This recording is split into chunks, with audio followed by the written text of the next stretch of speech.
Naam, leo hii tunaanzia kwa Bibi Alia. Bibi Alia bana leo ana mawazo mno. Kwani ana taarifa nzito sana za kushare na Bibi Faye, lakini anawaza jinsi gani ya kumfikishia zile taarifa Bibi Faye. Lakini Faye akamwambia, sikiliza wewe, kama huna cha kuniambia tafadhali naomba niondoke Alia. Nimeshaka sana muda mrefu kusubiria uonge. Leo hii siku kabisa muda kugorofishana na wewe, tafadhali naomba niondoke. Kisha Bibi yule akachukua vitu vyake na kuanza kusema. Huku Bibi ikabidi haropoke kilichomleta.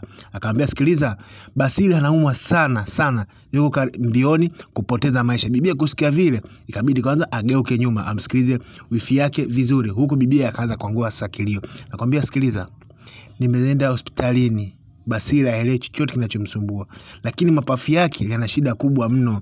Faye, Basili yuko mbioni kufa mdogo wangu. Basili kipenzi changu, siwezi kuishi bila yeye Basili wangu, mdogo wangu. Sasa Bibi Alia huyu bwana alikuwa anaongea maneno machungu sana. Kwani ugonjwa wa Basili upo mbioni kumtoa Basili maisha yake. Lakini dada mtu Alia anazidi kuongea na yule Bibi Faye ndo kabisa anazidi kuchanganyikiwa. Bibi ajui afanye nini. Sasa Bibi akamwambia, sikiliza, nimeshaenda kwa madaktari bingwa, maprofesa wa afya, lakini wanaambia ugonjwa wa Basili hauna suluhisho kabisa. Alia, Faye ndugu yangu, nisaidie Faye. Faye kabisa akamwambia, sikiliza, subiri, tutapata jibu. Bibi anasema, unasema jibu gani kati ugonjwa wa Basili hauna suluhisho? Faye, unanichanganya, unajua Faye, unanichanganya kabisa, yani sielewi Faye. Basili wangu atapona, natamani aishi maisha kama vijana wengine. Faye. Sasa Faye akamwambia, subiri.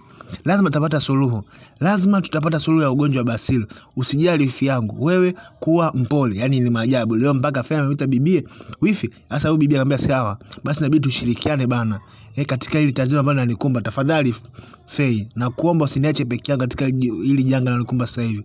Faye ikabidi sasa amsikilize sana Bibi Alia ili waweze kuokoa maisha ya bwana Basili. Ila wakati anaendelea kupiga story kabisa sasa waje na suluhu, kwani dada mtu hajamuona mdogo wake kwa muda mrefu na madaktari wamemkatalia kumuona mdogo wake. Kisha akashikana mikono ya kuonesha kwamba wanaweka nguvu pamoja katika kumokoa ndugu yao Basili.